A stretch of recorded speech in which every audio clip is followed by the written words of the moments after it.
Hello, loves. Today I want to talk about the power of vision, of creating visions and allowing ourselves to dream and believe in those dreams.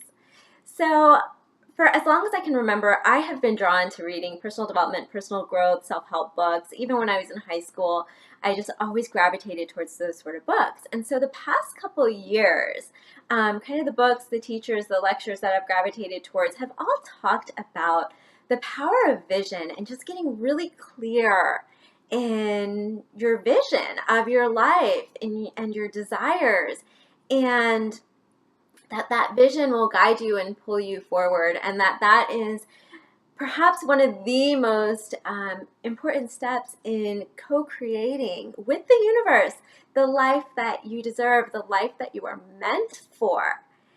And so I've been reading about this the past couple years, and I just had this belief, though, that I am not good at visioning, that I know how important it is. I'm hearing about this everywhere, but I'm just not good at it. I don't know how to do it. How do I vision? And that was my belief, that I'm just not good at visioning.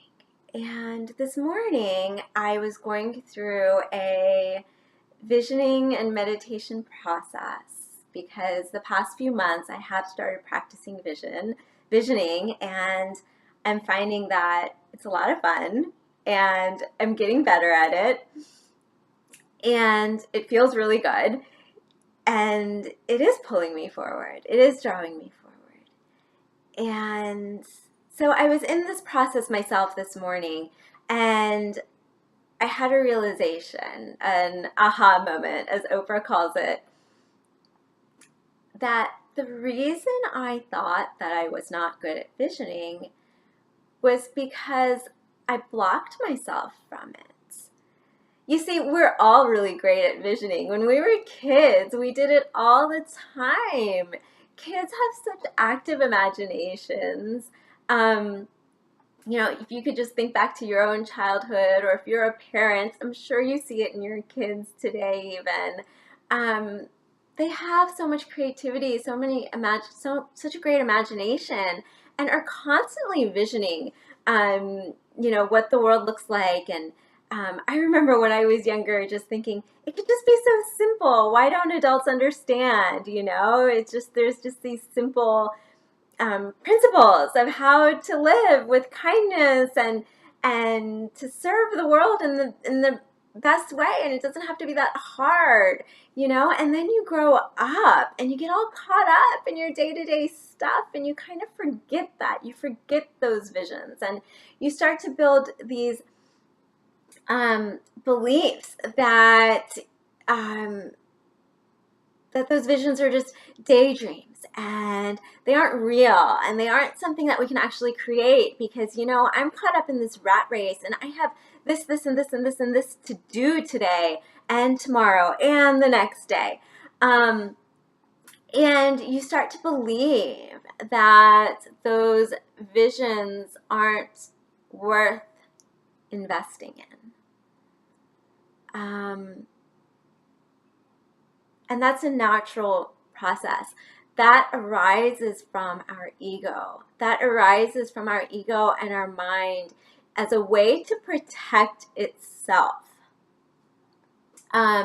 Because there are so many fears that can arise when we start that process. There are so many fears, and it's those fears that tell us not to believe in our visions. It's those fears that tell us that our vision, those dreams, are not possible. But that fear is all just a mechanism of the ego to protect itself. So in all the spiritual traditions that I've looked at and that I've personally studied, they all have this idea of the ego mind and the soul, our higher self.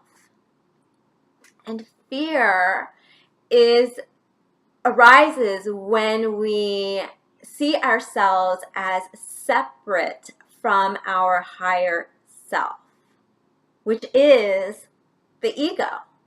The ego sees itself as separate. The ego sees separations and distinctions and differences in the world. Our higher self sees connection and oneness with others as well as with the universe. And so when we vision, when we allow ourselves to dream, it brings so much joy. And I'm reading A Course in Miracles right now, and a section that I just read today talked about that love and joy are the same. And these are both manifestations and representations of being connected with our higher self. So when you start to daydream, when you start to vision, if it is bringing you joy, know that that is coming from your higher self. And if it is coming from your higher self, then it is coming from a place of love. And it is coming from a place that knows that you deserve, that you are worthy of that life, and that you have the ability and the tools to co-create that life, to make that vision a reality. So my message to you today is to never stop dreaming, never stop visioning. You know, like I said, love and joy are the same. And I've written so many blogs and I've made other videos talking about finding your passion, finding your interest, finding out what inspires you and getting back in touch with that, right? Because those things that give you joy have been placed within you for a reason. Allow your passions to guide you. Allow those things that give you a sense of deep inner joy to guide you. Because through those things, we connect even deeper to the love within our hearts, with each other, with our higher selves, with the universe.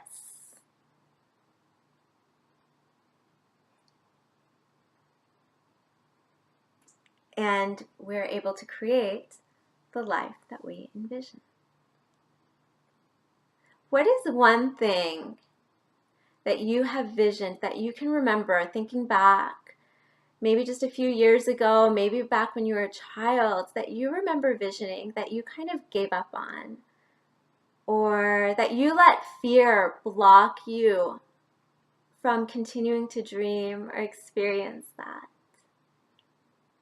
I invite you to search your mind and your soul for just one of those things and to acknowledge it. So I invite you to either leave a comment below this post sharing with us what that is, or if you'd prefer, maybe writing it in a journal, or writing it down on a sheet of paper and putting it on your wall so you can remind yourself of this thing that inspires you, and just calling it into your life once more. Because just acknowledging it, taking time to remember it, and then acknowledge it through outputting it in some way. So either writing it in a journal or sharing it with us is that first step towards telling the universe that you are ready. You are ready to live in oneness once again. You are ready to live from that place of love and joy, not fear. And that you are ready to step into your highest self. So I really hope you enjoyed this video today. This isn't exactly what I was planning to share with you today, but in my own visioning meditation process this morning, it's just what I just felt this strong pull, this strong, deep desire from my heart to share this with you. So again, I really hope you enjoyed it. Please leave a comment. Please share it with anyone who you think would benefit from this message. As you can tell, it's a message that I feel so passionate and inspired by. So please pass that along if there's anyone else who you think would benefit from this. I'm sending you so much love today and always.